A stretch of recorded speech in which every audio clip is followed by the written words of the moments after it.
ഗംഗാനദിയുടെ തീരത്തു മാത്രം ആരതി കണ്ടവർക്ക് ഒരു അനുഭവമായിരുന്നു തിരുനാവായയിലെ നിളാതീരത്തെ ആരതി. ആരതി എന്ന് പറഞ്ഞാൽ സാധാരണയായി ഏതൊരു മതപരമായ ചടങ്ങിൻ്റെയോ പൂജയുടെയോ ഒക്കെ അവസാനം, അല്ലെങ്കിൽ എല്ലാ ദിവസവും രാവിലെയും വൈകുന്നേരവും ഒക്കെ നമ്മുടെ ഉള്ളിലും പുറത്തും പരമാത്മാവിന് ആനന്ദകരമായ ഒരു ആഘോഷമായി ആലപിക്കാറുണ്ട്. ആരതിക്കായി വിളക്കുകൾ കൊളുത്തുന്നതിന് പലതരം പ്രാധാന്യമാണുള്ളത്. ഒരു വശത്ത് ഇത് ആത്മീയ അറിവിൻ്റെ വെളിച്ചത്തെ, സത്യത്തിൻ്റെ പ്രകാശത്തെ സൂചിപ്പിക്കുന്നു.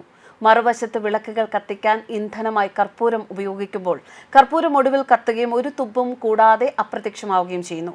ഇത് യഥാർത്ഥ അറിവിൻ്റെ വെളിച്ചത്തിൽ അഹങ്കാരത്തിൻ്റെ പൂർണ്ണമായ നാശത്തെ, അല്ലെങ്കിൽ പ്രപഞ്ചവുമായുള്ള ഐക്യത്തിൽ സ്വയം പ്രകാശിക്കുന്നതിനെ സൂചിപ്പിക്കുന്നു. നിളയെ ദേവതയായി കണ്ട് പൂജിക്കാൻ കാരണമുണ്ട്. മാഘമാസത്തിൽ ഗംഗയുടെ നേതൃത്വത്തിൽ ഭാരതത്തിലെ എല്ലാ ദേവതകളും സാന്നിധ്യമാകുന്ന പുഴയായി മാറുന്നവളാണ് ഭാരതപ്പുഴ.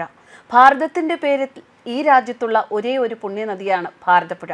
നമ്മുടെ നാട്ടിലെ സർവ്വചരാചരങ്ങൾക്കും അന്നപൂർണയായി വർത്തിക്കുന്ന ഭാരതപ്പുഴയെ അമ്മയായി ആരാധിക്കുന്ന വേളയാണ് നിള ആരതി. വാദ്യഘോഷങ്ങളോടെ ഈ മഹാമാഘ മഹോത്സവ നാളുകളിലെല്ലാം ഭാരതപ്പുഴയുടെ തീരത്ത് നിള ആരതി നടന്നു. കാശിയിൽ ഗംഗാ ആരതി നടത്തുന്നവരുടെ നേതൃത്വത്തിലാണ് നിള ആരതി എന്ന ശബ്ദ ദൃശ്യ വിസ്മയം നടന്നത്. നിള ആരതിയുടെ മനോഹരമായ കാഴ്ചകൾ മനസ്സിൽ ആവാഹിച്ച് ഓരോ ഹിന്ദുവും കാത്തിരിക്കുകയാണ് അടുത്ത മഹാമാഘ മഹോത്സവത്തിനായി. ന്യൂസ് ഡെസ്ക് കർമ്മ ന്യൂസ്.